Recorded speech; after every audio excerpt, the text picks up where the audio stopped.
तुम्हाला पण प्रश्न पडतो का? नक्की तुम्हाला इंटिरियरसाठी कोणाकडे जायचं आहे? आर्किटेक्टकडे का इंटिरियरकडे? या प्रश्नाचं उत्तर आपण या व्हिडिओमध्ये घेणार आहोत. आर्किटेक्ट्स लोक ही जनरली बाहेरची संरचना बघतात. जसे की एखादा रिकामा प्लॉट असेल किंवा बिल्डिंग्स असतील जे रिडेव्हलपमेंटसाठी आलेली असतील, ते पुनर्बांधकाम करण्यासाठी आपण आर्किटेक्टची निवड केली पाहिजे. आपण बघूयात इंटिरियर डेकोरेटर आणि इंटिरियर डिझायनरमध्ये काय नक्की फरक आहे. पहिले म्हणजे इंटिरियर डेकोरेटर जे असतात, जे फुलांची अरेंजमेंट किंवा लागणाऱ्या वस्तूंची अरेंजमेंट करतात, घर डेकोरेट करतात, त्याला आपण डेकोरेट म्हणतो.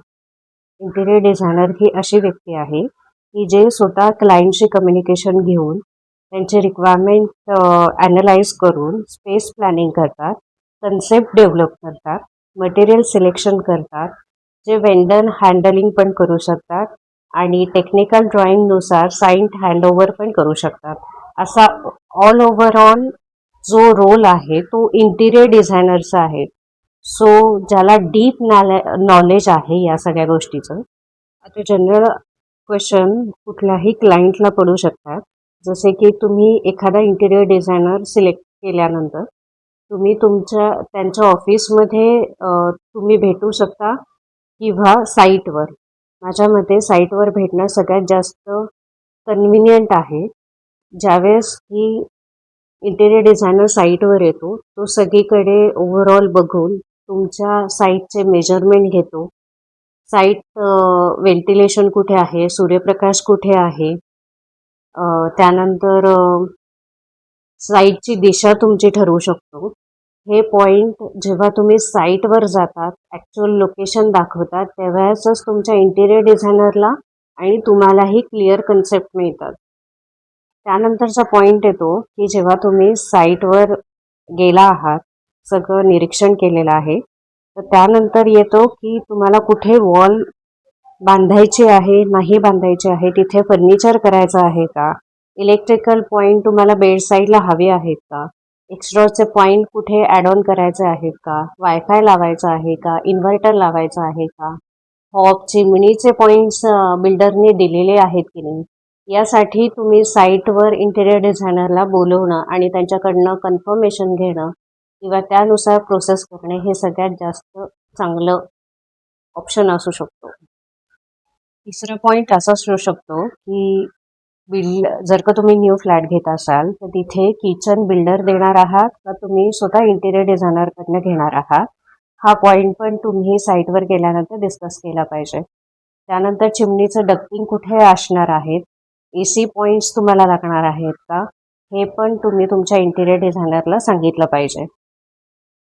नेहमी तुम्ही साईटवर जाताना किंवा इंटिरियरच्या ऑफिसमध्ये जाताना तुमची लिस्ट तुमच्याबरोबर असली पाहिजे. त्यामध्ये काय काय येईल की तुमच्या घरातली माणसं किती आहेत, त्यांच्या आवडीनिवडी काय आहेत, त्यांचे कलर कॉम्बिनेशन त्यांना कुठले चांगले आवडतात, फर्निचरमध्ये त्यांना लॅमिनेट आवडतं का विनियर आवडतं, हे चॉईसेसची लिस्ट. शिवाय किचनमधले तुमचे ऑलरेडी मिक्सर किंवा ओव्हन एक्झिस्टिंग असतील, तुम्ही कुठले उपकरणं वापरत असाल किचनमधले, तर हे पण पॉईंट्स तुमच्या लिस्टमध्ये आले पाहिजे, जे तुम्ही डिस्कस करू शकता इंटिरियर डिझायनर बरोबर. त्यानुसार ते स्पेस प्लॅनिंगमध्ये येऊ शकतं. तुमच्या अजून काही लिस्टमध्ये असू शकतं, एखादे आर्टिफॅक्ट्स असू शकतात, क्रॉकरी युनिट जर का तुम्हाला ॲड करायचं असेल ते असू शकतं, किंवा टॉल युनिट तुम्हाला हवं असेल किचनमध्ये ते असू शकतं. त्यानंतर तुम्ही सेपरेट तुमच्याकडे जर का ड्राय बाल्कनी असेल तर तिथे तुम्हाला प्लॅटफॉर्म करायचा आहे का, वॉशिंग मशीन तुम्हाला बाहेर ठेवायचं आहेत का, असे बरेचसे पॉईंट्स आहेत की जे तुम्ही तुमच्या इंटिरियर डिझायनरशी डिस्कस केले पाहिजे. त्यासाठी तुम्हाला योग्य इंटिरियर डिझायनर सिलेक्शन करणं खूप महत्त्वाचं आहे.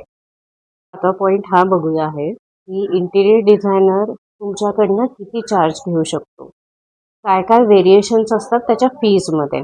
ते चार्ज घेतो. पहिले आहे पर स्क्वेअर फीट नुसार तुम्हाला ड्रॉइंग आणि एक्झिक्युशन देऊ शकतो. दुसरं आहे की तो पर्सेंटेज वाईज जाऊ शकतो. फक्त डिझायनिंग साठी आणि एक्झिक्युशन साठी तो तुम्हाला चार्ज करू शकतो. किंवा टर्नकी प्रोजेक्ट पण घेऊ शकतो. टर्नकी प्रोजेक्ट म्हणजे एंड टू एंड प्रोजेक्ट असतात ज्याच्याकडे लेबर्स पण आहे, टीम हँडलिंगचं नॉलेज पण आहे आणि तुम्हाला तो कन्सेप्ट पासून साईट हँडलिंग ओव्हर पर्यंत तो तुम्हाला सगळं एक्झिक्युशन देऊ शकतो. यासाठी तो टर्नकी बेस्ड प्रोजेक्ट पण घेतो. त्याचे तो लमसम पण घेऊ शकतो किंवा त्याचे पर्सेंटेज वाईज 10-12% किंवा 15% पण घेऊ शकतो. असेल इन्फॉर्मेशन व्हिडिओ आवडला असेल तर प्लीज मला लाईक करा, शेअर करा आणि सबस्क्राईब करा. जास्तीत जास्त लोकांपर्यंत हा व्हिडिओ पोहोचवा.